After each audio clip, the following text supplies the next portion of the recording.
여러분 안녕하십니까. 이진곤TV입니다. 시사논평 2심 전심 오늘 이야기 시작하겠습니다.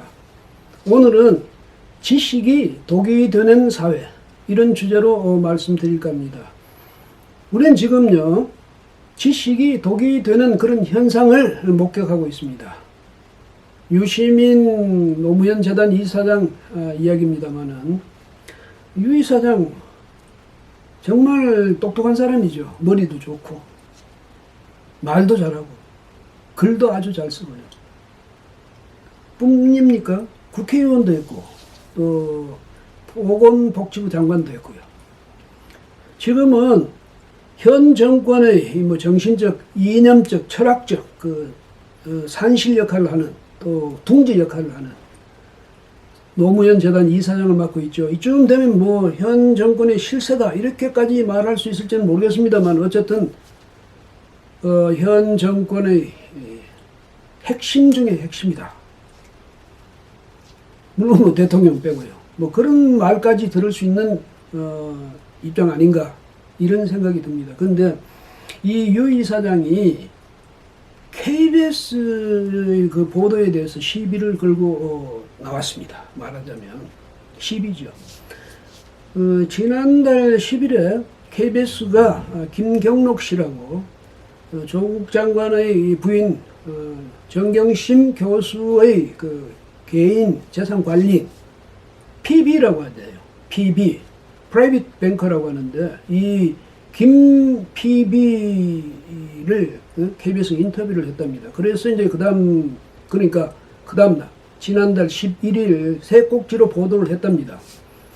근데 지난 8일에 유 이사장이 운영하는 유튜브 알릴레오에 다시 이제 김경록 씨를 불러서 인터뷰를 했는데, 그 인터뷰 끝에 왜곡했다, 짜깁기 했다, 유리한 것은 왜곡해서 유리하도록 만들어 보도하고 불리한 것은 감췄다, 이런 이제 논란도 많았습니다만, 오늘 드린 말씀은 그것보다도 그 후에 자신이 한번 이제 이 인터뷰를 끝내고 났는데, KBS가 전에 그 했던 것이 말이지, 그 결과를, 그 내용을 검찰에 제공했다, 검찰에 흘렸다, 이렇게 이제 이야기를 했어요. 그랬더니 KBS가 아니다, 우리 그러지 않았다. 이러니까 9일날 다시 김어준의 뉴스공장에 나가가지고, 또 그 이제 TBS죠. 거기 나가서 다시 뭐라고 했냐면, 약간 아니면 좀 제법 비아냥을 섞어서 이죽거리면서 이렇게 이야기했습니다.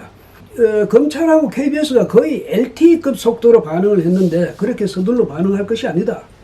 의사결정권자라면 언론인으로서 윤리를 제대로 지켰는지 확인하기 위해 영상을 봐야 한다.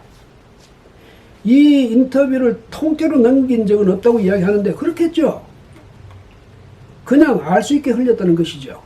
그 다음에 KBS와 인터뷰했대, 조국, 김경록 집까지 따라왔대, 털어봐. 검찰에 이제 KBS가 그랬다는 거죠. 그 취재팀이. 이런 내용이라고 주장을 했습니다. 유시민 이사장이요. 나이도 보다 많은 사람이 이렇게 하는 건 아니죠. 자신도 기자라면서요. 그 최성해 동양대 총장한테 전화 걸었던 게 왜 그러냐. 나도 기자로 취재했다고 이러지 않았습니까? 그럼 기자로서 후배 기자들을 좀 아껴줘야지. 이렇게 이죽거립니까?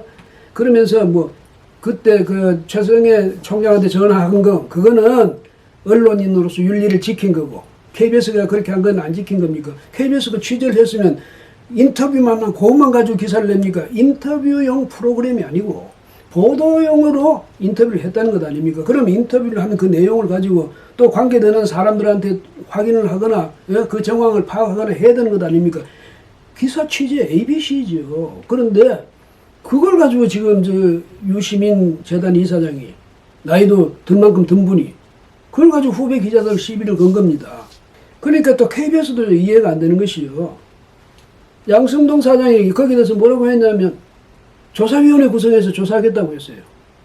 아니, 이것이 무슨 이념적인 배경에서 취재된 것이라면 모르겠죠. 그거 아니잖아요. 진영 논리에 휘둘릴 필요도 없는 거예요. 그냥 인터뷰를 해서 그걸 중심으로 해서 기사를 만들어 보도를 했죠. 검찰에 당연히 물어봐야 되는 거고. 그렇게 했는데 그걸 가지고 무슨 조사위원회로 구성합니까? 사장이 이렇게 하면 밑에 취재 기자들이 취재 부서에서 안심하고 취재를 할 수 있겠습니까?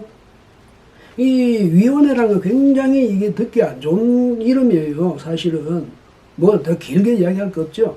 정권이요, 자기의 권력을 과시하기 위해서, 자기의 권력 행사에 있어서 그 전위부대로 삼기 위해서, 아니면 권력 행사의 정당성을 확보하기 위해서, 그래서 위원회라는 것을 많이 이용합니다. 말하자면 옛날에 프랑스 대혁명 때 공포정치 핵심에 뭐가 있었습니까? 공안위원회하고 보안위원회가 있었지 않습니까? 근데 어쨌든 뭐 그거하고는 별 관계가 없다 하더라도 방송국 안에 무슨 또 조사위원회입니까? 그렇게 해서 어떻게 하겠다는 겁니까? 그러니까 이렇게 하니까 그 취재 부서의 책임자인 사회부장이 보직 사퇴 의사를 밝히면서 사내 게시판에다가 자기 입장문을 올렸답니다.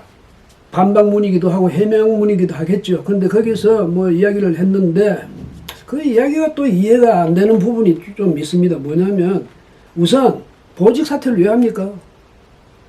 후배들은 어떻게 하라고? 전례를 만드는 후배들은 그럼 어떻게 해야 됩니까? 그 점도 있죠. 그 다음에 조국 장관 보세요. 사퇴라니요.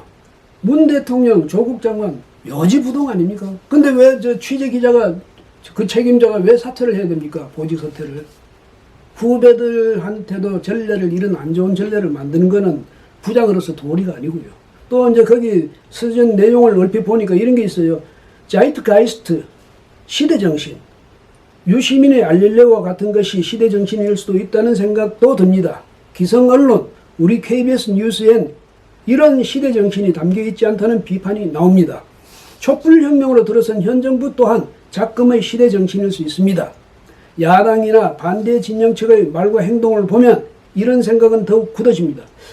여기 시대정신이 왜 필요합니까? 시대정신을 왜 여기 끌어옵니까? 무슨 그 취재를 하면서 그 배경에 이념성이 있었습니까?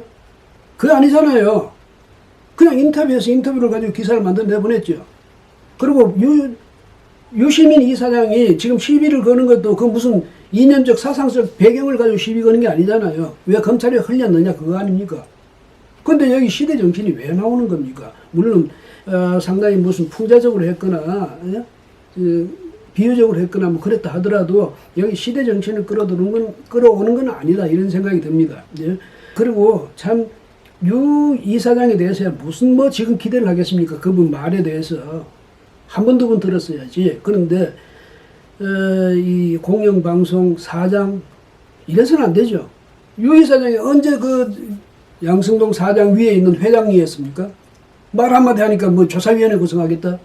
이래서 밑에 그 부하들이 어떻게 제대로 그 소신껏 일을 할 수 있겠습니까? 그러니까 어제 광화문 집회에 갔더니 KBS 수신료 거부 서명 받고 있지 않습니까? 그 다음에 이것도 참 그 안타까운 일이고요. 그 다음에 취재 부서도 간부들도 아까 그 사회부장처럼 그래서는 안 되는 거죠. 당당하게 해야죠. 그리고 현 정부 보니까 참 대단한 정부입니다. KBS가 그 정도로 정부에 협조적이었는데 관변 뭐 방송 이런 소리 들어가면서 정보의 나팔수 이런 소리 들어가면서 그렇게까지 했는데도 기사 하나 뭐 마음에 안 드는 거 나갔다고 지금 이럽니다. 뭐 정부에서 안 그랬다고요? 유시민 개인이라고요? 어쨌든 이렇게 나오니까 조사위원회까지 구성하고 이러지 않습니까? 이렇게 권위주의적인 정부가 이렇게 독선적이고 정의를 독점한 듯한 이 정부가 앞으로 얼마나 더 갈 수 있을까? 이 정권이 제가 생각할 때 그리 오래 못 갈 것 같네요. 이래서는 못 가죠.